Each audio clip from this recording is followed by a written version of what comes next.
ಶ್ರೀಗುರುಭ್ಯೋ ನಮಃ. ಶ್ರೀ ಪರಮಗುರುಭ್ಯೋ ನಮಃ. ಶ್ರೀಮದಾನಂದತೀರ್ಥ ಭಗವತ್ಪಾದಾಚಾರ್ಯಗುರುಭ್ಯೋ ನಮಃ. ಹರಿ ಓಂ.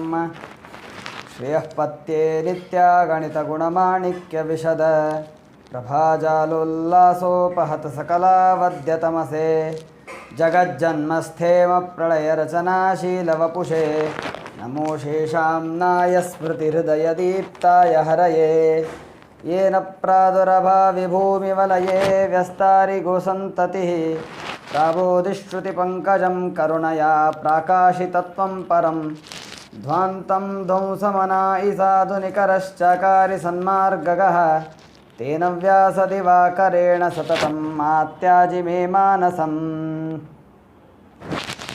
धर्मविज्ञानवैराग्यपरमैश्वर्यशालिनः आनंदतीर्थ भगवत्पादान् वन्दे निरन्तरम्.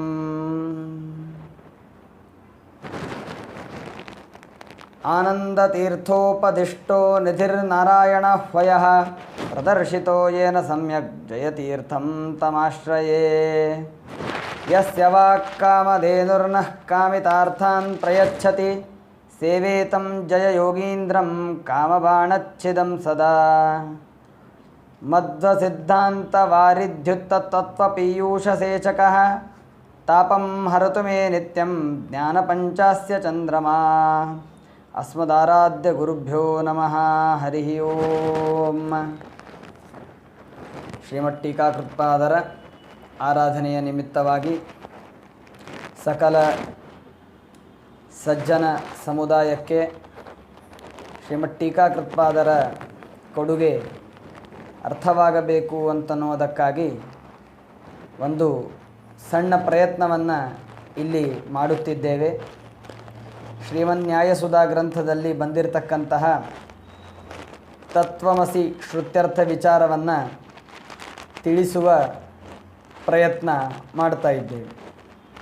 ಶ್ರೀಮನ್ಯಾಯಸುಧಾ ಗ್ರಂಥದಲ್ಲಿ ತುಂಬ ಗಹನವಾಗಿ ಭಾಳಷ್ಟೆಲ್ಲ ವಿಚಾರಗಳನ್ನು ಶ್ರೀಮಠೀಕಾಕೃತ್ಪಾದರು ತಿಳಿಸಿದ್ದರೂ ಕೂಡ ಅಷ್ಟೆಲ್ಲವನ್ನೂ ಹೇಳದೇನೆ ಮಹತ್ವದ ಎಲ್ಲರಿಗೂ ಅರ್ಥವಾಗುವಂತೆ ಇರಬೇಕು, ಮಹತ್ವದ್ದು ಆಗಿರಬೇಕು ಅಂತಹವುಗಳನ್ನು ಮಾತ್ರ ಆರಿಸಿ ಈ ತತ್ವಮಸಿ ಶ್ರುತ್ಯರ್ಥವನ್ನು ವಿಚಾರ ಮಾಡ್ತಿದ್ದೇವೆ.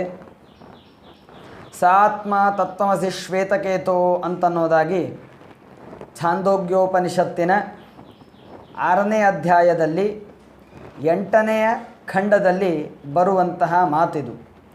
ಸ ಆತ್ಮ ತತ್ವಮಸಿ ಶ್ವೇತಕೇತೋ ಅಂತನ್ನೋದಾಗಿ. ಈಗ ಈ ತತ್ವಮಸಿ ಅಂತನ್ನುವ ಶ್ರುತ್ಯರ್ಥ ಯಾಕೆ ಅಂತನ್ನೋದಾಗಿ ಕೇಳಿದರೆ, ಈ ತತ್ವಮಸಿ ಅಂತನ್ನುವ ಶ್ರುತಿಯಲ್ಲಿ ಜೀವಬ್ರಹ್ಮರಿಗೆ ಅಭೇದವನ್ನು ಹೇಳುತ್ತಿದ್ದಾರೆ ಅಂತನ್ನೋದಾಗಿ ಪೂರ್ವ ಪಕ್ಷಿಗಳು ಹೇಳ್ತಾರೆ. 2 ವಿಧವಾಗಿರ್ತಕ್ಕಂತಹ ವಾದಿಗಳಿದ್ದಾರೆ. ಕೆಲವು ವಾದಿಗಳು ಜೀವಬ್ರಹ್ಮರಿಗೆ ಐಕ್ಯವನ್ನು ಅಂಗೀಕಾರ ಮಾಡುತ್ತಾರೆ. ಇನ್ನು ಕೆಲವು ವಾದಿಗಳು ಜೀವಬ್ರಹ್ಮರಲ್ಲಿ ಭೇದವಿದೆ ಅಂತನ್ನೋದಾಗಿ ಹೇಳ್ತಾರೆ. ನೈಯಾಯಿಕರು ಮೊದಲಾಗಿರ್ತಕ್ಕಂಥವರೆಲ್ಲರೂ ಕೂಡ ಜೀವಬ್ರಹ್ಮರಿಗೆ ಭೇದವನ್ನು ಹೇಳ್ತಾರೆ. ಅದ್ವೈತಿಗಳು ಜೀವಬ್ರಹ್ಮರಿಗೆ ಐಕ್ಯವಿದೆ ಅಂತನ್ನೋದಾಗಿ ಹೇಳ್ತಾರೆ. ಇದರಲ್ಲಿ ಶ್ರೀಮದಾನಂದತೀರ್ಥ ಭಗವತ್ಪಾದಾಚಾರ್ಯರು ಜೀವಬ್ರಹ್ಮರಿಗೆ ಭೇದವೊಪ್ಪಿದ್ದಾರೋ ಅಭೇದವೊಪ್ಪಿದ್ದಾರೋ ಅಂತ ಪ್ರಶ್ನೆ ಬಂದರೆ, ಶ್ರೀಮದಾಚಾರ್ಯರು ಜೀವಬ್ರಹ್ಮರಿಗೆ ಭೇದವನ್ನು ಒಪ್ಪಿದ್ದಾರೆ. ಇಲ್ಲಿ ಪೂರ್ವ ಪಕ್ಷಿ ಹೇಳೋದೇನು ಅಂತಂದರೆ, ಜೀವಬ್ರಹ್ಮರಿಗೆ ಭೇದವನ್ನು ಅಂಗೀಕಾರ ಮಾಡಿಕೊಳ್ಳೋದು ಸರಿಯಾದದ್ದಲ್ಲ. ಯಾಕೆ ಅಂತಂದರೆ, ಶ್ರುತಿಯನ್ನು ಉಪಜೀವಿಸಿಕೊಂಡು ಸಿದ್ಧಾಂತವನ್ನು ಕಟ್ಟುವಂತಹವರು ನಾವೆಲ್ಲರೂ ಕೂಡ. ಆದ್ದರಿಂದಾಗಿ ನೀವು ಜೀವಬ್ರಹ್ಮರಿಗೆ ಭೇದವನ್ನು ಅಂಗೀಕಾರ ಮಾಡಿದಿರಿ ಅಂತನ್ನೋದಾದರೆ ಆಗ ತತ್ವಮಸಿ ಅಂತನ್ನುವ ವಾಕ್ಯದ ವಿರೋಧ ನಿಮಗೆ ಬರ್ತದೆ. ಯಾಕೆ ಅಂತಂದರೆ, ಈ ತತ್ವಮಸಿ ಎಂಬಂತಹ ವಾಕ್ಯ ಜೀವಬ್ರಹ್ಮರಿಗೆ ಅಭೇದವನ್ನು ಸಾಧನೆ ಮಾಡ್ತಾ ಇದೆ. ಹೇಗೆ ತತ್ ತ್ವಂ ಅಸಿ, ಇದರೊಳಗೆ ತ್ವಂ ತತ್ ಅಸಿ ಅಂತ ಅನ್ನೋದಾಗಿ ಮಾಡಿಕೊಂಡು, ತ್ವಂ ಅಂತಂದರೆ ಜೀವ, ತತ್ ಅಂತಂದರೆ ಬ್ರಹ್ಮ, ಅಸಿ ಅಂತಂದರೆ ಆಗಿದ್ದೀಯಾ, ಇದ್ದೀಯಾ, ಎಲೆ ಜೀವನೇ ನೀನು ಬ್ರಹ್ಮನಾಗಿದ್ದಿ ಅಂತನ್ನೋದಾಗಿ ಉಪದೇಶವನ್ನು ಮಾಡಿದ್ದಾರೆ. ಇದು ಅಭೇದ ಯಾರ್ಯಾರಿಗೆ ಹೇಳ್ತಾ ಇದ್ದಾರೆ ಅಂತನ್ನೋದನ್ನು ತಿಳಿಯುವುದಕ್ಕಾಗಿ ಇಲ್ಲಿ ಸ್ಲೈಡ್ ಮಾಡಲಾಗಿದೆ. ಭಗವಂತನ ಚಿತ್ರ ಒಂದು ಕಡೆಗೆ ಇದೆ, ಅಲ್ಲಿ ಭಗವಂತನನ್ನು ಊಹಿಸಿಕೊಳ್ಳಿ. ಭಗವಂತ ಇದ್ದಾನೆ, ಈಚೆ ಜೀವ ಇದ್ದಾನೆ. ಆ ಜೀವ ಬ್ರಹ್ಮರ ಇಬ್ಬರಿಗೂ ಕೂಡ ಅಭೇದವನ್ನು ಪೂರ್ವ ಪಕ್ಷಿಗಳು ಹೇಳ್ತಾರೆ. ಯಾವ ವಾಕ್ಯದ ಆಧಾರದ ಮೇಲೆ? ತತ್ವಮಸಿ ಅಂತನ್ನುವ ವಾಕ್ಯದ ಆಧಾರದ ಮೇಲೆ ಜೀವಬ್ರಹ್ಮರಿಗೆ ಅಭೇದವನ್ನು ಹೇಳ್ತಾರೆ. ಈಗ ಅವರೇ ಕೆಲವು ಪ್ರಶ್ನೆಗಳನ್ನು ಮಾಡಿಕೊಂಡು ಉತ್ತರವನ್ನು ಕೊಡ್ತಾರೆ. ಜೀವಬ್ರಹ್ಮರಿಗೆ ಅಭೇದವನ್ನು ಹೇಳಬೇಕು ಅಂತಂದರೆ ಶ್ರುತಿ ಹೇಳಿದ ಮಾತ್ರಕ್ಕೆ ಅಭೇದವನ್ನು ಹೇಳಲಿಕ್ಕೆ ಬರೋದಿಲ್ಲ. ಯಾಕೆ ಅಂತಂದರೆ ಕೆಲವು ಯುಕ್ತಿಗಳು ಇದಕ್ಕೆ ವಿರುದ್ಧವಾಗಿ ಬರ್ತವೆ. ಯಾಕೆ ಅಂತಂದರೆ ಬ್ರಹ್ಮ ಸರ್ವಜ್ಞನಾಗಿದ್ದಾನೆ, ಸರ್ವಶಕ್ತಿಯಾಗಿದ್ದಾನೆ, ಸರ್ವತ್ರ ವ್ಯಾಪ್ತನಾಗಿದ್ದಾನೆ, ಅನಂತ ದೇಶಗಳಲ್ಲಿ ವ್ಯಾಪ್ತನಾಗಿದ್ದಾನೆ, ಸರ್ವೇಶ್ವರ ಎಲ್ಲರಿಗೂ ಒಡೆಯನಾಗಿದ್ದಾನೆ, ದೇವರು ಸ್ವತಂತ್ರನಾಗಿದ್ದಾನೆ. ಯಾವ ವಿಷಯದಲ್ಲೂ ಕೂಡ ದೇವರು ಮತ್ತೊಬ್ಬರನ್ನು ಅವಲಂಬಿಸಿರುವುದಿಲ್ಲ. ಹಾಗೂ ದೇವರು ನಿರ್ದೋಷನಾಗಿದ್ದಾನೆ ಮತ್ತು ಸರ್ವಗುಣಗಳಿಂದ ಪರಿಪೂರ್ಣನಾಗಿದ್ದಾನೆ, ಅಪರಿಚ್ಛಿನ್ನ ಗುಣಾಕರಃ ಅಂತನ್ನೋದಾಗಿ ಅವರು ಹೇಳ್ತಾರೆ. ಇದು ಬ್ರಹ್ಮನ ವಿಷಯದಲ್ಲಿ ನಾವು ತಿಳಿದುಕೊಳ್ಳುವುದಾದರೆ, ಈಗ ಜೀವ ಏನಿದ್ದಾನೆ ಅವನು ಅಲ್ಪಜ್ಞನಾಗಿದ್ದಾನೆ, ಬಹಳ ಜ್ಞಾನ ಅವನಿಗೆ ಇಲ್ಲ. ಶ್ರೀಮದ್ ಭಾಗವತ ಹೇಳುವಂತೆ ಮಂದಾಹ ಸುಮಂದಮತಯಃ ಅಂತನ್ನೋದಾಗಿ ಅಲ್ಪಜ್ಞನಾಗಿದ್ದಾನೆ. ಅತ್ಯಲ್ಪ ಶಕ್ತಿ ಇದೆ. ನಮ್ಮ ಅಜ್ಜಂದರಿಗೆ ಎಷ್ಟು ಶಕ್ತಿ ಇದೆಯೋ ಅಷ್ಟು ಶಕ್ತಿ ಇಂದಿನ ಯುವಕರಲ್ಲಿ ಕಾಣ್ತಾ ಇಲ್ಲ. ಹೀಗೆ ಅಲ್ಪಶಕ್ತಿಗಳು, ಎಲ್ಲ ಜೀವರು ಅಲ್ಪಶಕ್ತಿ ಉಳ್ಳವರು, ಅವ್ಯಾಪ್ತರಾಗಿದ್ದಾರೆ. ಎಷ್ಟು ಜಾಗ ಬೇಕು ಜೀವರಿಗೆ? ಬಹಳ ಅಲ್ಪ ಜಾಗ ಬೇಕು. ಅನೀಶ್ವರರು, ಬಹಳ ವಸ್ತುಗಳ ಮೇಲೆ ಅವರಿಗೇನು ಒಡೆತನ ಅಂತನ್ನೋದಿಲ್ಲ, ಪರತಂತ್ರರಾಗಿದ್ದಾರೆ. ಯಾವುದೇ ಏನೇ ಮಾಡಬೇಕು ಅಂತಂದರೂ ಮತ್ತೊಬ್ಬರನ್ನು ಅವಲಂಬಿಸಿಯೇ ಎಲ್ಲವನ್ನು ಮಾಡುವವರು. ದೋಷಗಳಿಗಂತೂ ಮಿತಿನೇ ಇಲ್ಲ, ಅಷ್ಟು ದೋಷವುಳ್ಳವರಾಗಿದ್ದಾರೆ. ಸರ್ವಗುಣ ಪರಿಪೂರ್ಣರಂತೂ ಸರ್ವಥಾ ಅಲ್ಲ. ಗುಣಗಳೇ ಅಲ್ಪವಾಗಿವೆ ಅಂತಂದಮೇಲೆ ಇನ್ನು ಸರ್ವಗುಣ ಪರಿಪೂರ್ಣತೆ ಅಂತನ್ನೋದು ಬರಲಿಕ್ಕೆ ಸಾಧ್ಯವಿಲ್ಲ. ಹೀಗೆ ಈ ಬ್ರಹ್ಮ ಮತ್ತು ಜೀವ ಈ ಇಬ್ಬರೂ ಕೂಡ ಭಿನ್ನ ಭಿನ್ನ ಧರ್ಮಗಳಿಗೆ ಅಧಿಕರಣರಾಗಿರುವಾಗ, ಅಂದರೆ ಭಿನ್ನವಾದಂತಹ ಧರ್ಮಗಳನ್ನು ಉಳ್ಳವರಾದಾಗ ಈ ಜೀವಬ್ರಹ್ಮರಿಗೆ ಅಭೇದವನ್ನು ಹೇಗೆ ಪ್ರತಿಪಾದನೆ ಮಾಡುವುದು ಅಂತನ್ನೋದಾಗಿ ಪ್ರಶ್ನೆ ಬರುತ್ತೆ. ಅಭೇದ ಹೇಗೆ ಸಾಧ್ಯ? ಜೀವಬ್ರಹ್ಮರು ಇಬ್ಬರೂ ಕೂಡ ಭಿನ್ನವಾದಂತಹ ಗುಣಗಳು, ಭಿನ್ನವಾದಂತಹ ಧರ್ಮಗಳು ಎಲ್ಲವನ್ನ ಪಡೆದವರಾದ ಮೇಲೆ ಈ ಇಬ್ಬರಲ್ಲಿ ಅಭೇದವನ್ನು ಹೇಗೆ ಹೇಳೋದು ಅಂತನ್ನೋದಾಗಿ ಪ್ರಶ್ನೆ ಬರುತ್ತೆ. ಅಲ್ಲೇ ಪೂರ್ವ ಪಕ್ಷಿ ಹೇಳ್ತಾನೆ ನೋಡಿ, ತತ್ವಮಸಿ ಅಂತನ್ನೋದಾಗಿ ಏನು ವೇದವಾಕ್ಯವಿದೆಯೋ ಈ ವೇದವಾಕ್ಯವು ಹೇಗೆ ನಮಗೆ ಉಪಪಾದನೆ ಮಾಡಲಿಕ್ಕೆ ಬರುತ್ತೋ ಹಾಗೆ ಉಪಪಾದನೆ ಮಾಡಬೇಕು ಅಂತನ್ನೋದಾಗಿ ಹೇಳ್ತಾನೆ. ಅಂದರೆ ಇಲ್ಲೇ ಬರೆಯಲಾಗಿದೆ ಮುಖ್ಯ ವೃತ್ತಿ ಮತ್ತು ಅಮುಖ್ಯ ವೃತ್ತಿ ಅಂತನ್ನೋದಾಗಿ ಶಬ್ದಗಳಿಗೆ ಎರಡು ವಿಧವಾದಂಥ ವೃತ್ತಿಗಳಿವೆ. ಗಂಗಾ ನದಿಯಲ್ಲಿ ಮೀನುಗಳಿವೆ ಅಂತನ್ನೋದಾಗಿ ನಾನು ವಾಕ್ಯ ಆಡಿದೆ ಅಂತನ್ನೋದಾದರೆ ಅದಕ್ಕೆ ಅರ್ಥವೇನು ಅಂತಂದರೆ ಗಂಗೆಯ ಪ್ರವಾಹದೊಳಗೆ ಜಲದಲ್ಲಿ ಮೀನುಗಳಿವೆ ಅಂತನ್ನೋದಾಗಿ ಅರ್ಥವಾಗುತ್ತೆ. ಇನ್ನು ನಾನು ಗಂಗೆಯಲ್ಲಿ ಮನೆ ಇದೆ ಅಂತನ್ನೋದಾಗಿ ಮಾತನಾಡಿದೆ ಅಂತನ್ನೋದಾದರೆ ಅದಕ್ಕೇನು ಅರ್ಥ ಮಾಡಬೇಕು ಅಂತಂದರೆ ಗಂಗೆಯ ಜಲದಲ್ಲಿ ಮನೆ ಇದೆ ಅಂತನ್ನೋದಾಗಿ ಅರ್ಥ ಮಾಡಬಾರದು. ಗಂಗೆಯ ದಡದಲ್ಲಿ, ಗಂಗೆಯ ತೀರದಲ್ಲಿ ಮನೆ ಇದೆ ಅಂತನ್ನೋದಾಗಿ ಅರ್ಥ ಮಾಡಬೇಕು. ಇದರೊಳಗೆ ಮೊದಲನೇ ದೃಷ್ಟಾಂತವನ್ನೇನು ನಾನು ಕೊಟ್ಟೆ ಅದು ಮುಖ್ಯ ವೃತ್ತಿಗೆ ದೃಷ್ಟಾಂತ. ಎರಡನೆಯದ್ದು ಅಮುಖ್ಯ ವೃತ್ತಿಗೆ ದೃಷ್ಟಾಂತ. ಹೇಗೆ ವಾಕ್ಯ ಇದೆಯೋ ಹಾಗೆ ಗ್ರಹಣ ಮಾಡಬಾರದು, ಸ್ವಲ್ಪ ವ್ಯತ್ಯಾಸಗಳನ್ನು ಮಾಡಿ ಗ್ರಹಣ ಮಾಡೋದು ಇದೇನಿದೆ ಇದಕ್ಕೆ ಅಮುಖ್ಯ ವೃತ್ತಿ ಅಂತನ್ನೋದಾಗಿ ಕರೀತಾರೆ. ಹೀಗೆ ನಾವು ಮುಖ್ಯ ವೃತ್ತಿಯಿಂದ ಜೀವಬ್ರಹ್ಮರಿಗೆ ಅಭೇದವನ್ನು ಹೇಳುವುದಿಲ್ಲ. ಅಮುಖ್ಯ ವೃತ್ತಿ, ಲಕ್ಷಣಾವೃತ್ತಿ ಅಂತನ್ನೋದಾಗಿ ಅದನ್ನು ಶಾಸ್ತ್ರದಲ್ಲಿ ಕರೀತಾರೆ. ಅಂತಹ ಲಕ್ಷಣಾವೃತ್ತಿಯನ್ನು ಆಶ್ರಯಿಸಿಕೊಂಡು ನಾವು ಬ್ರಹ್ಮರಿಗೆ ಜೀವಬ್ರಹ್ಮರಿಗೆ ಅಭೇದವನ್ನು ಹೇಳ್ತೇವೆ ಅಂತ ಹೇಳ್ತಾರೆ. ಅದು ಯಾವುದದು ಲಕ್ಷಣಾವೃತ್ತಿ ಯಾವುದದು ಅಂತನ್ನೋದಾಗಿ ಕೇಳಿದಾಗ ಜದಹಜಹಲ್ ಲಕ್ಷಣ ಅಂತನ್ನೋದಾಗಿ ಹೇಳ್ತಾರೆ. ಏನದು ಅಂತಂದರೆ ಜಹತ್ ಅಜಹತ್. ಜಹತ್ ಅಂತಂದರೆ ತ್ಯಾಗ ಮಾಡೋದು ಅಂತ ಅರ್ಥ. ಅಜಹತ್ ಅಂತಂದರೆ ತ್ಯಾಗ ಮಾಡದೇ ಇರೋದು. ಅಂದರೆ ಕೆಲವು ಭಾಗವನ್ನು ತ್ಯಾಗ ಮಾಡೋದು, ಇನ್ನು ಕೆಲವು ಭಾಗಗಳನ್ನು ತ್ಯಾಗ ಮಾಡದೇನೆ ಹಾಗೆ ಉಳಿಸೋದು. ಇದಕ್ಕೆ ಜಹತ್ ಮತ್ತು ಅಜಹತ್ ಅಂತನ್ನೋದಾಗಿ ಕರೀತಾರೆ. ಇಲ್ಲಿ ಬ್ರಹ್ಮನಲ್ಲಿ ಏನಿದೆ ಅಂತನ್ನೋದಾಗಿ ಕೇಳಿದರೆ ಬರೆಯಲಾಗಿದೆ ಸರ್ವಜ್ಞತ್ವ ಮತ್ತು ಚಿತ್.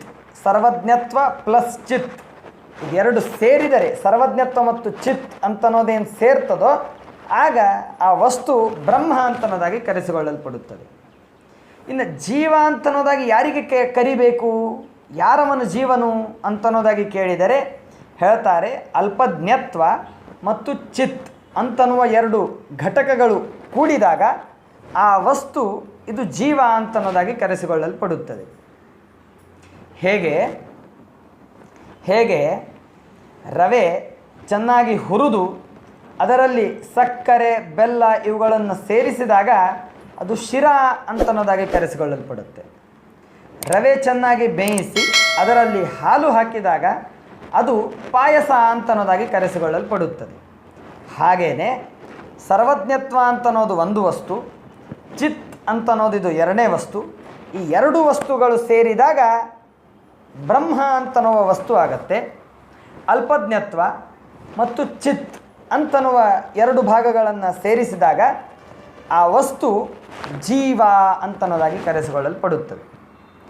ಈಗ ಶ್ರುತಿ ಅಭೇದವನ್ನು ಹೇಗೆ ಹೇಳ್ತಾ ಇದೆ? ಪೂರ್ವಪಕ್ಷಿ ಹೇಳುವ ಮಾತು, ಶ್ರುತಿಯು ಜೀವಬ್ರಹ್ಮರಿಗೆ ಅಭೇದವನ್ನು ಹೇಳ್ತಾ ಇದೆ.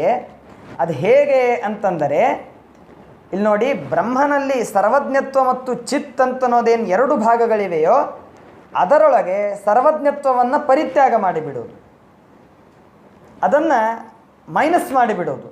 ಉಳಿತೇನು ಬ್ರಹ್ಮನಲ್ಲಿ ಉಳಿತೇನು ಚಿತ್ ಅಂತನ್ನೋದು. ಜೀವನಲ್ಲೂ ಕೂಡ ಎರಡಿದೆ, ಅಲ್ಪಜ್ಞತ್ವ ಮತ್ತು ಚಿತ್ ಅಂತನ್ನೋದಾಗಿ ಎರಡಿದೆ. ಅದರೊಳಗೆ ಅಲ್ಪಜ್ಞತ್ವವನ್ನು ಕೂಡ ತೆಗೆದುಹಾಕಿಬಿಡೋದು, ನಾಶ ಮಾಡಿಬಿಡೋದು. ಉಳಿತೇನು ಅಂತಂದರೆ ಚಿತ್. ಬ್ರಹ್ಮನಲ್ಲೂ ಉಳಿದಿದ್ದು ಚಿತ್ ಅಂತನ್ನೋದು, ಜೀವನಲ್ಲೂ ಉಳಿದಿರ್ತಕ್ಕಂಥ ಅಂಶ ಚಿತ್ ಅಂತನ್ನೋದು. ಸೊ ಹೀಗೆ ಈ ಚಿತ್ತು ಮತ್ತು ಈ ಕಡೆ ಇರ್ತಕ್ಕಂಥ ಚಿತ್ತು ಈ ಎರಡಕ್ಕೂ ಕೂಡ ಅಭೇದ ಅಂತನ್ನೋದನ್ನು ಹೇಳಲಿಕ್ಕೆ ಬರುತ್ತೆ. ಸರ್ವಜ್ಞತ್ವ ಅಲ್ಪಜ್ಞತ್ವ ಅಂತನ್ನೋದಾಗಿ ಸೇರಿಸಿದಾಗ ಅದು ಅಭೇದವನ್ನು ಹೇಳಲಿಕ್ಕೆ ಬರೋದಿಲ್ಲ, ಯಾಕೆ ಅಂದರೆ ಅದು ವಿರುದ್ಧವಾಗತ್ತೆ. ಆದರೆ ರವೆಯಲ್ಲಿ ಕೂಡುತ್ತದಲ್ವಾ, ಹಾಲು ರವೆ ಮಿಕ್ಸ್ ಮಾಡಿದಾಗ ಅದು ಪಾಯಸ. ಹಾಲನ್ನು ಸಂಪೂರ್ಣವಾಗಿ ತೆಗೆದುಹಾಕಿಬಿಟ್ಟು ರವೆಯನ್ನು ಚೆನ್ನಾಗಿ ಒಣಗಿಸಿದ್ವಿ ಅಂತನ್ನೋದಾದರೆ ಆ ವಸ್ತು ಹೇಗೆ ಉಳಿಬೇಕೋ ಹಾಗೆ ಈ ಸರ್ವಜ್ಞತ್ವ ಅಲ್ಪಜ್ಞತ್ವಗಳನ್ನು ಹೊಡೆದಾಕಿಬಿಟ್ಟು ಉಳಿದಿರ್ತಕ್ಕಂಥ ವಸ್ತು ಯಾವುದು ಅಂತಂದರೆ ಚಿತ್ ಅಂತನ್ನೋದು. ಆ ಎರಡು ಚಿತ್ತುಗಳಿಗೆ ಮಾತ್ರ ನಾವು ಅಭೇದ ಹೇಳ್ತೇವೆ. ಆಮೇಲೆ ಶ್ರುತಿ ಏನು ತಪ್ಪು ಹೇಳಿದೆ?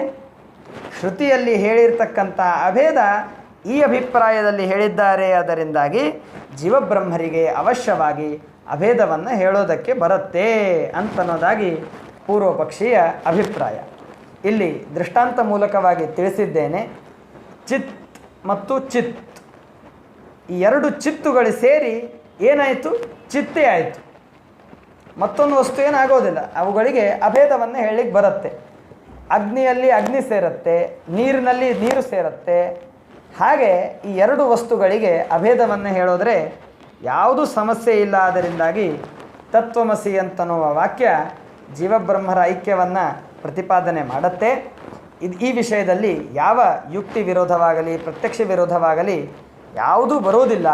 ಅದರಿಂದಾಗಿ ಜೀವಬ್ರಹ್ಮರಿಗೆ ಐಕ್ಯವಿದೆ, ನಾನೇ ಬ್ರಹ್ಮ ಅಂತನ್ನೋದಾಗಿ ಹೇಳೋದು ಇದು ಅತ್ಯಂತ ಸಮಂಜಸವಾದದ್ದು ಅಂತನ್ನೋದಾಗಿ ಪೂರ್ವ ಪಕ್ಷಿಗಳು ಹೇಳುವಂತಹ ಮಾತು. ಹೀಗೆ ಪೂರ್ವ ಪಕ್ಷಿಯು ತನ್ನ ಮಾತುಗಳನ್ನು ಹೇಳಿದಾದ ಮೇಲೆ ಸಿದ್ಧಾಂತಿಗಳು ಹೇಳ್ತಾರೆ, ಶ್ರೀಮದ್ ಟೀಕಾಕೃತ್ಪಾದರು ಹೇಳ್ತಾರೆ, ಜೀವ ಮತ್ತು ಬ್ರಹ್ಮ ಇವರಿಬ್ಬರೂ ಕೂಡ ಭಿನ್ನರೇ ಆಗಿದ್ದಾರೆ, ಅವರೆಂದೆಂದಿಗೂ ಕೂಡ ಅಭಿನ್ನರಾದವರಲ್ಲ. ಜೀವ ಮತ್ತು ಬ್ರಹ್ಮ ಇಬ್ಬರೂ ಭಿನ್ನರೇ, ಅವರೆಂದೆಂದಿಗೂ ಕೂಡ ಅಭಿನ್ನರಾದವರಲ್ಲ. ಯಾಕೆ? ಈಗ ಟೀಕಾಕೃತ್ಪಾದರು ಹೇಳ್ತಾರೆ, ಜೀವಬ್ರಹ್ಮರಿಗೆ ಯಾರು ಅಭೇದವನ್ನು ಒಪ್ಪುತ್ತೀರೋ ಅವರಿಗೆ ನಾವು ಪ್ರಶ್ನೆಯನ್ನು ಮಾಡ್ತೇವೆ, ಆ ಪ್ರಶ್ನೆಗಳಿಗೆ ಉತ್ತರಿಸಿ ಅಂತ ಅನ್ನೋದಾಗಿ ಕೇಳ್ತಾ ಇದ್ದಾರೆ. ಸರ್ವಜ್ಞತ್ವ ವಿಶಿಷ್ಟನಾದ ಚಿತ್ ಮತ್ತು ಅಲ್ಪಜ್ಞತ್ವ ವಿಶಿಷ್ಟನಾದ ಚಿತ್, ಈ ಎರಡು ಭಾಗಗಳಿಗೆ ಅಭೇದವನ್ನು ಹೇಳ್ತೀರೋ ಅಥವಾ ವಿರುದ್ಧವಾದಂತಹ ಸರ್ವಜ್ಞತ್ವ ಅಲ್ಪಜ್ಞತ್ವಗಳನ್ನು ಪರಿತ್ಯಾಗ ಮಾಡಿ ಈ ವಿರುದ್ಧವಾದಂತಹ ಭಾಗಗಳನ್ನು ಬಿಟ್ಟುಬಿಟ್ಟು ಈ ಎರಡು ಅಂಶಗಳಿಗೆ ಅಭೇದವನ್ನು ಹೇಳ್ತೀರೋ ಅಂತನ್ನೋದಾಗಿ ಟೀಕಾಕೃತ್ಪಾದರು ಪ್ರಶ್ನೆಯನ್ನು ಮಾಡ್ತಾ ಇದ್ದಾರೆ. ಅದು ವಾದದ ಪ್ರಕ್ರಿಯೆಯಲ್ಲಿ ನಡೆದಿರ್ತಕ್ಕಂತಹ ಗ್ರಂಥ, ಆದ್ದರಿಂದಾಗಿ ಈ ವಿಧವಾಗಿ ವಿಕಲ್ಪವನ್ನು ಟೀಕಾಕೃತ್ಪಾದರು ಮಾಡಿಕೊಳ್ತಾರೆ. ಈಗ ವಿಶಿಷ್ಟರಿಗೆ ಅಭೇದವನ್ನು ಹೇಳಲಿಕ್ಕಂತೂ ಸಾಧ್ಯವಿಲ್ಲ. ಜೀವ ಅಲ್ಪ, ಅವನು ಅಜ್ಞಾನಿ, ಅವನಲ್ಲಿ ಶಕ್ತಿ ಇಲ್ಲ, ದುಃಖಗಳಿಂದ ಕೂಡಿದವನಾಗಿದ್ದಾನೆ, ದುಃಖಗಳನ್ನು ಪರಿತ್ಯಾಗ ಮಾಡೋದಕ್ಕೆ ಬರುತ್ತಿಲ್ಲ, ಹೀಗೆಲ್ಲ ಅನೇಕ ವಿಧವಾದಂಥ ಸಮಸ್ಯೆ ಜೀವನಿಗಿದೆ. ಈಶ್ವರ ಮಾತ್ರ ಪೂರ್ಣನಾಗಿದ್ದಾನೆ, ಸರ್ವಜ್ಞನಾಗಿದ್ದಾನೆ, ಸರ್ವಶಕ್ತ, ಸುಖಪೂರ್ಣ. ಹೀಗೆ ಜೀವನಿಗೆ ನಾನು ಸರ್ವಶಕ್ತಿ ಅಂತನ್ನೋದಾಗಿ ಎಂದೆಂದಿಗೂ ಕೂಡ ಜ್ಞಾನವಿಲ್ಲ. ಯಾರಿಗಾದರೂ ಇದೆಯಾ ಹೇಳಿ? ನಮಗೆ ಪ್ರತಿಯೊಬ್ಬರೂ ಕೂಡ ಆತ್ಮ ಪರಿಶೀಲನೆಯನ್ನು ಮಾಡಿದಾಗ ನಾನು ಸರ್ವಶಕ್ತಿ ಆಗಿದ್ದೇನೆ, ನನ್ನಲ್ಲಿ ಅನಂತ ಸುಖ ಇದೆ, ಈ ಜಗತ್ತನ್ನು ಸೃಷ್ಟಿ ಮಾಡುವ ಸಾಮರ್ಥ್ಯ ನನ್ನಲ್ಲಿ ಇದೆ, ನನ್ನಲ್ಲಿ ಎಂದೆಂದಿಗೂ ಕೂಡ ಅಜ್ಞಾನವಿಲ್ಲ, ಹೀಗೆಲ್ಲ ಅನಿಸೋದು ಸಾಧ್ಯವಿದೆಯಾ? ಇಲ್ಲ. ಆದ್ದರಿಂದಾಗಿ ಈ ವಿಶಿಷ್ಟರಿಗೆ ನಾವು ಅಭೇದವನ್ನು ಹೇಳೋದಕ್ಕೆ ಪ್ರಯತ್ನ ಮಾಡಿದೆವು ಅಂತನ್ನೋದಾದರೆ ಆಗ ಪ್ರತ್ಯಕ್ಷದ ವಿರೋಧ. ಅಂದರೆ ನಮಗೆ ನಿಮಗೆ ಎಲ್ಲರಿಗೂ ಬರುವಂತಹ ಯಾವ ಅಹಮಜ್ಞ, ಅಹಮಲ್ಪ, ಅಹಂ ದುಃಖಿ ಅಂತನ್ನುವುದಾಗೇನು ಸಾಕ್ಷಿ ಪ್ರತ್ಯಕ್ಷ ಬರ್ತಾ ಇದೆಯೋ ಆ ಸಾಕ್ಷಿ ಪ್ರತ್ಯಕ್ಷದ ವಿರೋಧ ಈ ವಿಶಿಷ್ಟರಿಗೆ ಅಭೇದವನ್ನು ಹೇಳಿದರೆ ಬರುತ್ತೆ. ಅದರಿಂದಾಗಿ ವಿಶಿಷ್ಟಕ್ಕೆ ಅಭೇದವನ್ನು ಹೇಳಬಾರದು ಅಂತನ್ನೋದಾಗಿ ನಾವು ಹೇಳಿದ್ವಿ. ಅದಕ್ಕೆ ಪೂರ್ವ ಪಕ್ಷಿ ಹೇಳ್ತಾರೆ, ನಾವು ವಿಶಿಷ್ಟಕ್ಕೆ ಅಭೇದವನ್ನು ಹೇಳೇ ಇಲ್ಲ, ನಾವು ವಿರುದ್ಧವಾದಂತಹ ಏನು ಸರ್ವಜ್ಞತ್ವ ಮತ್ತು ಅಲ್ಪಜ್ಞತ್ವಾದಿಗಳಿವೆ ಅದನ್ನು ಪರಿತ್ಯಾಗ ಮಾಡಿ, ಅದರ ತ್ಯಾಗವನ್ನು ಮಾಡಿ ನಾವು ಲಕ್ಷಣಯ ಅಭೇದವನ್ನು ಹೇಳುತ್ತಿದ್ದೇವೆ.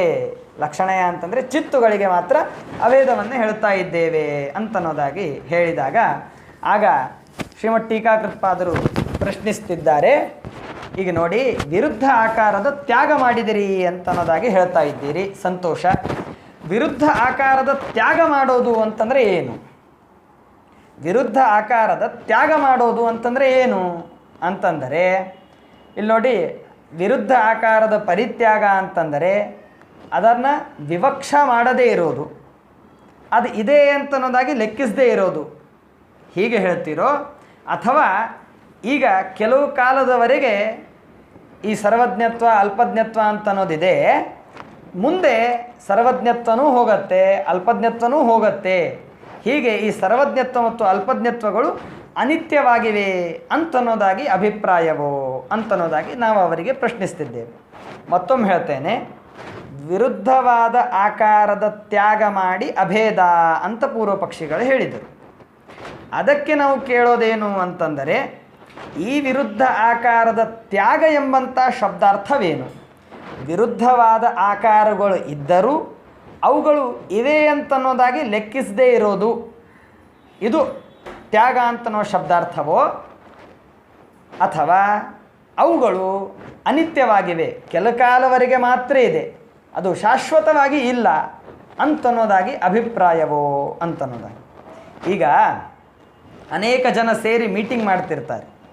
ಆ ಮೀಟಿಂಗ್ ಮಾಡುವಾಗ ಯಾರೋ ಬೇಡಾದವರು ಬಂದರು ಅಂತ ಅನ್ನೋದಾದರೆ ಅವ್ರ ಕಡೆ ನಾವು ಲೆಕ್ಕಿಸೋದೇ ಇಲ್ಲ, ಅವಿವಕ್ಷ, ನೋಡೋದೇ ಇಲ್ಲ ಅವ್ರ ಕಡೆಗೆ. ಅಂದರೆ ಏನಾಯಿತು, ಅವರು ಬಂದರೂ ಅವರನ್ನು ನಾವು ಸ್ವೀಕಾರ ಮಾಡಲಿಲ್ಲ, ತ್ಯಾಗ ಮಾಡಿದಂತೆ ಆಯಿತು. ಈ ಅಭಿಪ್ರಾಯದಲ್ಲಿ ಅವಿವಕ್ಷ ಅಂತನ್ನೋದಾಗಿ ಹೇಳ್ತೀರೋ ಅಥವಾ ಅದು ಅನಿತ್ಯವಾಗಿದೆ, ಶಾಶ್ವತವಲ್ಲ ಅಂತನ್ನೋದಾಗಿ ಅಭಿಪ್ರಾಯವು ಅಂತ ಕೇಳಿ. ಈಗ ವಿರುದ್ಧ ಆಕಾರದ ಪರಿತ್ಯಾಗ ಎಂಬ ಶಬ್ದಕ್ಕೆ ಅವಿವಕ್ಷ, ಲೆಕ್ಕಿಸದೇ ಇರುವುದು ಅಂತನ್ನೋದಾಗಿ ಅರ್ಥ ಮಾಡಲಿಕ್ಕೆ ಬರೋಲ್ಲ. ಯಾಕೆ?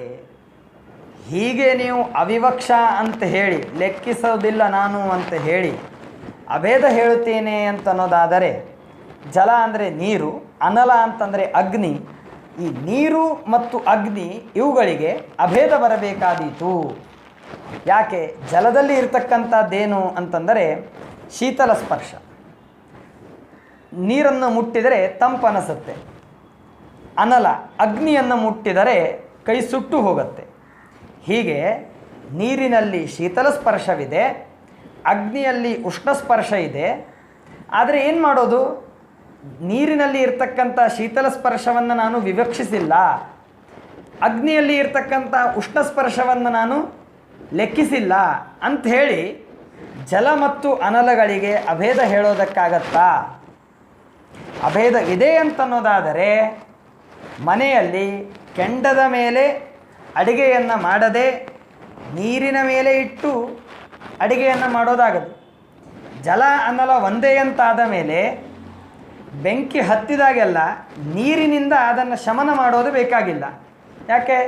ನೀರುನೇ ಅಗ್ನಿ, ಅಗ್ನಿಯೇ ನೀರು ಅಂದಮೇಲೆ ಇದೆಲ್ಲ ಯಾಕೆ ಒಂದರಿಂದ ಒಂದು ಆರಿಸೋದು? ಹೀಗೆ ಜಲ ಮತ್ತು ಅನಲ ಎಂದೆಂದಿಗೂ ಕೂಡ ಅಭಿನ್ನವಾಗುವುದಿಲ್ಲ. ಅನಲದ ಚಿತ್ರವಿದೆ, ಈಚೆ ಜಲದ ಚಿತ್ರವಿದೆ. ಈ ಜಲ ಮತ್ತು ಅನಲ ಎಂದೆಂದಿಗೂ ಕೂಡ ಅಭಿನ್ನವಾಗಲಿಕ್ಕೆ ಸಾಧ್ಯವಿಲ್ಲ. ಅದರಿಂದಾಗಿ ವಿವಕ್ಷ ಅಂತ ಅರ್ಥ ಮಾಡಬಾರದು ಅಂತಾಯಿತು. ಇಲ್ಲ ವಿರೋಧಿ ಆಕಾರದ ತ್ಯಾಗ ಅಂತಂದರೆ ಇದು ಎಲ್ಲ ಅನಿತ್ಯವಾಗಿದೆ ಅಂತ ನಾನು ಅರ್ಥ ಹೇಳ್ತೇನೆ ಅಂತ ಹೇಳಿದರೆ ನೇರವಾಗಿ ಮೊದಲನೇ ದೋಷವನ್ನು ಕೊಟ್ಟು ಬಿಡ್ತಾರೆ. ನೋಡಿ, ವಿರುದ್ಧವಾದ ಆಕಾರಗಳು ಅನಿತ್ಯ. ಅನಿತ್ಯ ಅಂತಂದರೆ ಅದು ಕೆಲಕಾಲ ಇರುತ್ತದೆ ಅಂತಾಯಿತು, ಅದು ಸುಳ್ಳು ಅಂತಾಗಲಿಲ್ಲ. ಅನಿತ್ಯವಾಗಿದೆ, ಈ ದೇಹ ಅನಿತ್ಯವಾಗಿದೆ ಅಂತಂದ ಮಾತ್ರಕ್ಕೆ ಇದು ಸುಳ್ಳು ಅಂತಾಗೋದಿಲ್ಲ. ಮನೆಯಲ್ಲಿ ಸ್ವಲ್ಪ ದಿನದವರೆಗೆ ಯಾವುದೋ ಒಂದು ವಸ್ತು ಇದೆ, ಅದು ಮುಂದೆ ನಾಶವಾಗತ್ತೆ ಅಂತಾದರೆ ಅದು ಅನಿತ್ಯ ಅಂತಾದರೂ ಕೂಡ ಅದು ಸುಳ್ಳು ಅಂತಾಗೋದಿಲ್ಲ. ಅದರಿಂದಾಗಿ ಈಗ ನಮ್ಮಲ್ಲಿ ಇರತಕ್ಕಂತಹ ಅಲ್ಪಜ್ಞತ್ವ, ಬ್ರಹ್ಮನಲ್ಲಿ ಇರತಕ್ಕಂಥ ಸರ್ವಜ್ಞತ್ವ ಇದೆಲ್ಲವೂ ಕೂಡ ಅನಿತ್ಯವಾಗಿದೆ, ಅಶಾಶ್ವತವಾಗಿದೆ, ಕೆಲಕಾಲವರೆಗೆ ಇರುವಂತಹದ್ದಾಗಿದೆ ಅಂತಾದರೆ ಆಗ ವಾಕ್ಯ ಏನಂತಾಗಬೇಕು? ತತ್ವಂ ಭವಿಷ್ಯಸಿ, ತ್ವಂ ತದ್ಭವಿಷ್ಯಸಿ, ನೀನು ಮುಂದೆ ಬ್ರಹ್ಮನಾಗುವಿ ಅಂತಾಗಬೇಕೇ ಹೊರತು ನೀನು ಬ್ರಹ್ಮನಾಗಿದ್ದೀಯಾ ಅಂತನ್ನೋದಾಗಿ ಹೇಳಬಾರ್ದು. ನಾನು ನಾಳೆ ಊರಿಗೆ ಹೋಗ್ತೇನೆ ಅಂತನ್ನೋದಾದರೆ ಅಹಂ ಗಮಿಷ್ಯಾಮಿ ಅಂತ ಹೇಳ್ತಾರೆ. ನಾನು ಹೀಗೆ ಹೋಗುತ್ತಿದ್ದರೆ ಗಚ್ಛಾಮಿ ಅಂತನ್ನೋದಾಗಿ ಹೇಳ್ತಾರೆ. ವರ್ತಮಾನ ಪ್ರಯೋಗ ಒಂದು, ಭವಿಷ್ಯತ್ ಪ್ರಯೋಗ ಮತ್ತೊಂದು.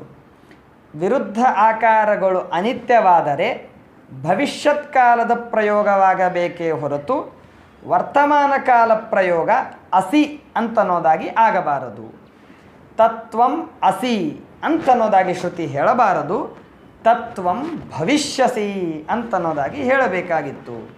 ಶ್ರುತಿ ಆದರೂ ತತ್ವಮಸಿ ಅಂತನ್ನೋದಾಗಿ ಹೇಳಿದೆ. ಆದ್ದರಿಂದಾಗಿ ವಿರುದ್ಧ ಆಕಾರ ಅನಿತ್ಯ ಅಂತ ಶ್ರುತಿಗೆ ಅಭಿಪ್ರಾಯವಿಲ್ಲ ಅಂತನ್ನೋದಾಗಿ ತಿಳಿದು ಬರ್ತಾ ಇದೆ. ಇನ್ನು ಜೀವಬ್ರಹ್ಮರ ಗುಣಗಳು ಇವು ಅನಿತ್ಯವಾಗಿವೆ ಅಂತನ್ನೋದನ್ನು ಶ್ರೀಮದ್ ಆಚಾರ್ಯರು ಒಪ್ಪುವುದಿಲ್ಲ.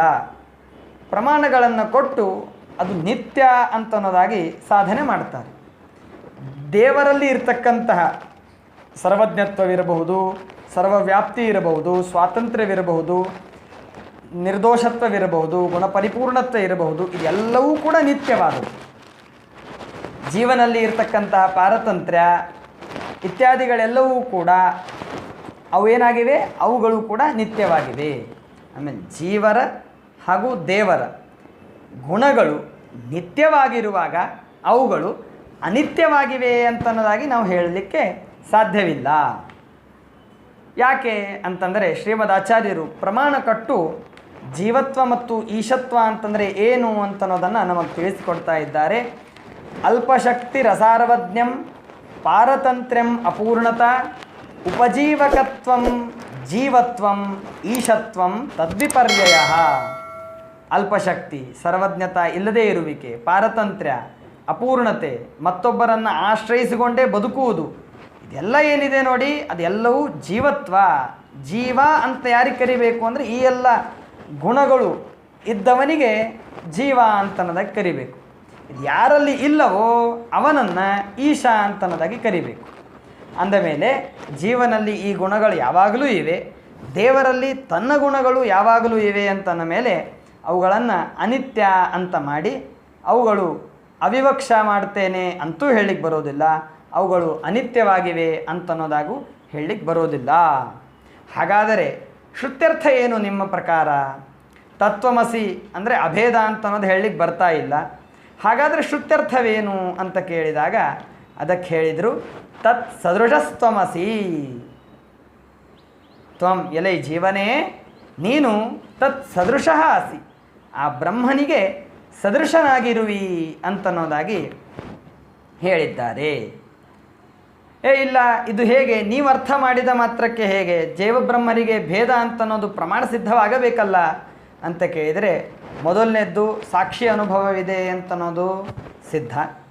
ಅದಲ್ಲದೇನೆ ದ್ವಾಸುಪರ್ಣ ಸಯುಜಾ ಸಖಾಯ ಸಮಾನ ವೃಕ್ಷಂ ಪರಿಶಸ್ವಜಾತೆ ತಯೋರನ್ಯಂ ಪಿಪ್ಪಲಂ ಸ್ವಾದ್ವತ್ತಿ ಅನಶ್ನನ್ ಅನ್ಯೋ ಅಭಿಚಾಕಶೀತಿ ಇತ್ಯಾದಿ ಅನೇಕ ಪ್ರಮಾಣಗಳು ಜೀವಬ್ರಹ್ಮರಲ್ಲಿ ಭೇದವನ್ನು ಪ್ರತಿಪಾದನೆ ಮಾಡುವಂತಹವುಗಳು ಆಗಿವೆ.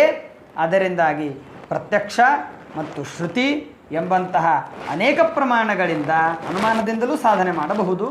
ಶ್ರುತಿ ಸಹಕೃತವಾದ ಅನುಮಾನದಿಂದ ಹೀಗೆ ಅನೇಕ ಪ್ರಮಾಣಗಳಿಂದ ಜೀವಬ್ರಹ್ಮರ ಭೇದ ಸಿದ್ಧವಾಗಿದೆ. ಅದರಿಂದಾಗಿ ತತ್ವಂ ಅಸಿ ಅಂತನ್ನೋದಕ್ಕೆ ತತ್ ಸದೃಢಸ್ತ್ವಮಸಿ ಅಂತ ಅರ್ಥ ಮಾಡಬೇಕು. ಎಲ್ಲಿ ಕಂಡಿದೆ ಇದು? ಅಭೇದ ಸಾದೃಶ್ಯವಿದ್ದಲ್ಲಿ, ಸಾದೃಶ್ಯ ಅಂತಂದರೆ ಹೋಲಿಕೆ, ಅಥವಾ ಸಿಂಹ ಸದೃಶೋ ದೇವದತ್ತಃ ಅಂತನ್ನೋದರ ಬದಲಾಗಿ ಸಿಂಹೋ ಮಾನವಕಃ ಅಂತಂತೇವೆ. ಅವೇನ್ರಿ ಅವರು ಸಿಂಹ, ಅವರು ಅಂದರೆ ಏನು? ಸಿಂಹನ ಪರಾಕ್ರಮದಂತೆ ಇವನ ಪರಾಕ್ರಮವಿದೆ ಅಂತನ್ನೋದಾಗಿ. ತಥಾಚ ಅನೇಕ ಪ್ರಯೋಗಗಳು ಅಭೇದವಿಲ್ಲದಿದ್ದರೂ ಕೂಡ ಅಭೇದದ ಪ್ರಯೋಗಗಳು ಕಂಡಿವೆ. ಅಂದರೆ ಇದರ ಅರ್ಥ ಏನಾಯಿತು ಅಂತಂದರೆ ಸರ್ವಥಾ ಜೀವಬ್ರಹ್ಮರಿಗೆ ಅಭೇದವಿಲ್ಲ, ಭೇದವೇ ಇದೆ. ಅಭೇದಗಳು ಮಾತ್ರ ಒಂದು ನಿಮಿತ್ತ ಇಟ್ಟುಕೊಂಡು ಅಭೇದ ಪ್ರಯೋಗ ಮಾಡಿದ್ದು. ಈಗ ಊರಿನ ಮುಖಂಡನಾಗಿರ್ತಾನೆ. ಊರಿನ ಮುಖಂಡ ಅವನು ಎಲ್ಲರೂ ಸೇರಿ ಪ್ರಧಾನಮಂತ್ರಿ ಕಡೆಗೆ ಹೋಗ್ಲಿಕ್ಕೆ ಸಾಧ್ಯವಿಲ್ಲ. ಒಬ್ಬವನು ಹೋಗ್ತಾನೆ. ಒಬ್ಬವನು ಹೋಗಿ ಅಲ್ಲಿ ಊರಿನ ಸಮಸ್ಯೆ ಏನು, ಏನೇನು ಅನುಕೂಲತೆಯನ್ನು ತಾನು ಮಾಡಿದ್ದಾನೆ, ಇವೆಲ್ಲವನ್ನು ಅವನು ಹೇಳ್ತಾನೆ. ಅಂದರೆ ಏನಾಯಿತು? ಅಯಂ ಗ್ರಾಮಸ್ತ್ವಮೇವ ಅಂತನ್ನೋದಾಗಿ ಹೇಳ್ತಾರೆ. ಇಡೀ ಗ್ರಾಮ, ಇಡೀ ಹಳ್ಳಿ, ಈ ನಗರ ಇದು ನೀನು. ಆ ಪ್ರಧಾನ ಯಾರೋ ವ್ಯಕ್ತಿ ಇದ್ದಾನೋ ಅವನು ಊರಿನಿಂದ ಅಭಿನ್ನನಾದವನಲ್ಲ. ಆದರೂ ಕೂಡ ನೀನೇ ಊರು ಅಂತನ್ನೋದಾಗಿ ಶಬ್ದ ಪ್ರಯೋಗ ಯಾಕೆ ಮಾಡ್ತೇವೆ ಅಂತಂದರೆ ಅವನು ಪ್ರಧಾನನಾದದ್ದರಿಂದಾಗಿ ಅಭೇದ ವ್ಯವಹಾರ ಮಾಡ್ತೇವೆ. ಸರ್ವೋಪಿ ಅಯಮೇವ ಅಂತನ್ನೋದಾಗಿ ಹೇಳ್ತಾರೆ. ಯಾಕೆ ಅಂತಂದರೆ ಗುಣಗಳನ್ನು ಮೆಚ್ಚಿ ಎಲ್ಲ ಗುಣಗಳು ಉಳ್ಳವನಾಗಿದ್ದಾನೆ ಅಂತನ್ನೋದಕ್ಕಾಗಿ ಎಲ್ಲ ಬ್ರಾಹ್ಮಣರಿಗೂ ದಕ್ಷಿಣೆ ಕೊಟ್ಟರೆ ಒಂದು, ಇವನಿಗೆ ದಕ್ಷಿಣೆ ಕೊಟ್ಟರೆ ಒಂದು. ಯಾಕೆ ಅಂತಂದರೆ ಅಷ್ಟು ಅವನು ವಿದ್ಯಾ ವಿನಯ ಇತ್ಯಾದಿಗಳಿಂದ ಸಂಪನ್ನನಾಗಿದ್ದಾನೆ, ತಪಸ್ಸಿದೆ, ಅಧ್ಯಯನ ಇದೆ, ಶ್ರದ್ಧೆ ಇದೆ. ಅದರಿಂದಾಗಿ ಎಲ್ಲ ಬ್ರಾಹ್ಮಣರೇ ಇವನು ಕೊಟ್ಟರೆ ಎಲ್ಲ ಬ್ರಾಹ್ಮಣರಿಗೂ ಕೊಟ್ಟಂತೇಳಿ. ಅಂದರೆ ಏನು? ಎಲ್ಲ ಬ್ರಾಹ್ಮಣರಿಗೂ ಇವನಿಗೆ ಅಭೇದವಿಲ್ಲ, ಆದರೂ ಅಭೇದ ಇಲ್ಲದಿದ್ದರೂ ಅಭೇದ ಪ್ರಯೋಗ ಮಾಡ್ತೇವೆ. ಸಾಯಂ ಗೋಷ್ಠೇ ಗಾವಃ ಏಕೀಭವಂತಿ ಅಂತನ್ನೋದಾಗಿ ಶಬ್ದ ಪ್ರಯೋಗ ಮಾಡ್ತಾರೆ. ಆಕಳುಗಳು ಬೆಳಗ್ಗಿನ ಕಾಲ ಮೇಯೋದಕ್ಕೆ ಹೋಗುತ್ತೆ, ಸಾಯಂಕಾಲ ಎಲ್ಲ ಆಕಳುಗಳು ಏಕ ಆಗತ್ತೆ. ಕೊಟ್ಟಿಗೆಯಲ್ಲಿ ಏಕವಾಯಿತು ಅಂತನ್ನೋದಾಗಿ ಹೇಳ್ತೇವೆ. ಏನು ಎಲ್ಲ ಆಕಳುಗಳು ಒಂದಾದವ, ಎಲ್ಲ ಆಕಳುಗಳು ನೂರಾರು ಆಕಳುಗಳನ್ನು ಸಾಕಿ ಎಲ್ಲವೂ ಒಂದಾಯಿತು ಅಂತನ್ನೋದಾದರೆ 5 ಲೀಟ್ರ್ ಹಾಲು ಅಷ್ಟೇ ಸಿಗತ್ತೆ. ನೂರಾರು ಆಕಳುಗಳನ್ನು ಕಟ್ಟಿ ಲಾಭವೇನು? ಅದರಿಂದಾಗಿ ಗಾವಹ ಏಕೀಭವಂತಿ ಅಂತನೋ ಶಬ್ದಕ್ಕೆ ಏನರ್ಥ ಅಂತಂದರೆ ಒಂದೇ ಸ್ಥಾನಗಳಲ್ಲಿ ಎಲ್ಲ ಆಕಳುಗಳಿವೆ ಅಂತನ್ನೋದಾಗಿ. ಹಾಗೆ ಬ್ರಾಹ್ಮಣ ಪರಸ್ಪರಂ ವಿರುದ್ಧಮತಯ ಬ್ರಾಹ್ಮಣ ಇದಾನೀಂ ಏಕೀಭೂತಾ ಅಂತನ್ನೋದಾಗಿ ಶಬ್ದ ಪ್ರಯೋಗ ಮಾಡ್ತಾರೆ. ಬ್ರಾಹ್ಮಣ ಏಕೀಭೂತ, ಬ್ರಾಹ್ಮಣರು ಒಂದಾದರು, ಅವರೆಲ್ಲರೂ ನೋಡ್ರಿ ಒಂದಾದರು. ಎಷ್ಟು ಜಗಳ ಇತ್ತು ಅವರಲ್ಲಿ, ಅವರೆಲ್ಲರೂ ಒಂದಾದರು. ಏನು ಒಂದಾಗೋದು ಅಂತಂದರೆ ಏನು? ನಾನು ನೀನು ಎಲ್ಲರೂ ಒಂದಾದವ, ಹಾಗಾದರೆ ತಟ್ಟೆ ಒಂದೇ ಹಾಕಬೇಕು, ಒಬ್ಬನೇ ಊಟ ಮಾಡಿದರೆ ಸಾಕು, ಒಂದಾಗುವುದಿಲ್ಲ. ಏನಾಯಿತು ಅಂತ ಕೇಳಿದರೆ ಅವರ ವಿವಾದಗಳನ್ನೆಲ್ಲರೂ ಕೂಡ ಮರೆತು ಅವರ ಮತಿಯಲ್ಲಿ ಐಕ್ಯ ಬಂತು. ಬುದ್ಧಿಯಲ್ಲಿ ಐಕ್ಯ ಬಂತ? ಇಲ್ಲ, ಬುದ್ಧಿಯಲ್ಲೂ ಐಕ್ಯ ಬಂದಿಲ್ಲ. ಬುದ್ಧಿ ವಿಷಯವಾದದ್ದರಲ್ಲಿ ಐಕ್ಯ ಬಂತು.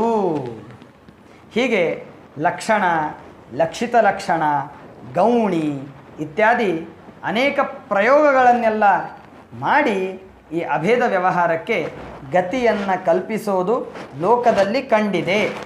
ಅಭೇದವಿಲ್ಲದಿದ್ದರೂ ಅಭೇದ ಪ್ರಯೋಗ ಮಾಡ್ತಾರೆ. ಹಾಗೆ ತತ್ವಮಸಿ ಎಂಬಂತಹ ಶ್ರುತಿಯೂ ಕೂಡ ಜೀವಬ್ರಹ್ಮರಿಗೆ ಅಭೇದವಿಲ್ಲದಿದ್ದರೂ ಕೂಡ ಅಭೇದ ಪ್ರಯೋಗವನ್ನು ಮಾಡಿದೆ. ಹೇಗೆ ಮಾಡಿದೆ ಅಂತಂದರೆ ಚಿತ್ವ, ಬ್ರಹ್ಮನೂ ಚಿತ್, ನಾವು ಚಿತ್. ಅದರಿಂದಾಗಿ ಆ ಚಿತ್ ಅಂತನ್ನುವ ಧರ್ಮ ಅವನಲ್ಲೂ ಇದೆ, ನಮ್ಮಲ್ಲೂ ಇದೆ. ಅದರಿಂದಾಗಿ ತತ್ವಮಸಿ ಅಂತ ಶ್ರುತಿ ಹೇಳಿ. ದೇವರಲ್ಲೂ ಜ್ಞಾನಾನಂದಾದಿಗಳಿವೆ, ಸಜ್ಜನರಾದಂತಹ ಜೀವರಲ್ಲೂ ಜ್ಞಾನಾನಂದಾದಿಗಳಿವೆ. ಆದ್ದರಿಂದಾಗಿ ತತ್ವಮಸಿ ಅಂತನ್ನೋದಾಗಿ ಶ್ರುತಿ ಹೇಳಿತು. ಮೋಕ್ಷದಲ್ಲಿ ಬ್ರಹ್ಮ ಹಾಗೂ ಜೀವರು ಇಬ್ಬರು ಏಕಸ್ಥಾನದಲ್ಲಿ ಇರ್ತಾರೆ ಅಂತನ್ನೋದಕ್ಕಾಗಿ ತತ್ವಮಸಿ ಅಂತನ್ನೋದಾಗಿ ಶ್ರುತಿ ಹೇಳಿತು. ಹೀಗೆ ಅನೇಕ ಧರ್ಮಗಳನ್ನು ಇಟ್ಟುಕೊಂಡು ಅಭೇದ ವ್ಯವಹಾರ ಮಾಡಿದ್ದಾರೆ ಹೊರತು ನಿಜವಾಗಿ ನೋಡಲಾಗಿ ಜೀವಬ್ರಹ್ಮರಲ್ಲಿ ಅಭೇದ ಸರ್ವಥಾ ಇಲ್ಲ. ತತ್ವಮಸಿ ಎಂಬಂತಹ ಶ್ರುತಿ ಇದು ತತ್ಸದೃಢಸ್ತ್ವಮಸಿ ಎಂಬಂತಹ ಅರ್ಥವನ್ನು ಹೇಳುತ್ತದೆ. ಈ ಅರ್ಥವನ್ನು ಹೇಳಿದರೇ ಪ್ರತ್ಯಕ್ಷ ಹಾಗೂ ಶ್ರುತಿ ಇವುಗಳ ವಿರೋಧ ಬರೋದಿಲ್ಲ. ಅಭೇದ ಹೇಳಿದರೆ ವಿರೋಧ ಬರುತ್ತದೆ. ಅದರಿಂದಾಗಿ ತತ್ವಮಸಿ ಅಂತಂದರೆ ಬ್ರಹ್ಮ ಸದೃಶನಾಗಿದ್ದೇನೆ ನಾನು ಅಂತನ್ನೋದಾಗಿಯೇ ಅರ್ಥವೇ ಹೊರತು ಜೀವಬ್ರಹ್ಮರಿಗೆ ಐಕ್ಯವಿದೆ ಎಂದು ಸರ್ವತಾ ಅರ್ಥವಲ್ಲ. ಶ್ರೀಕೃಷ್ಣಾರ್ಪಣಮಸ್ತು. ಯಸ್ ಸರ್ವಗುಣ ಸಂಪೂರ್ಣ ಸರ್ವದೋಷ ವಿವರ್ಜಿತ ಪ್ರಿಯತಾಂ ಪ್ರೀತ ಏವಾಲಂ ವಿಷ್ಣುರ್ಮೇ ಪರಮಸ್ಸೃತ ಅನೇನ ಭಾವಿ ಯತ್ ಪುಣ್ಯಂ ಅವಾಪ್ನೋತು ಗುರುರ್ಮಮ. ಶ್ರೀಕೃಷ್ಣಾರ್ಪಣಮಸ್ತು.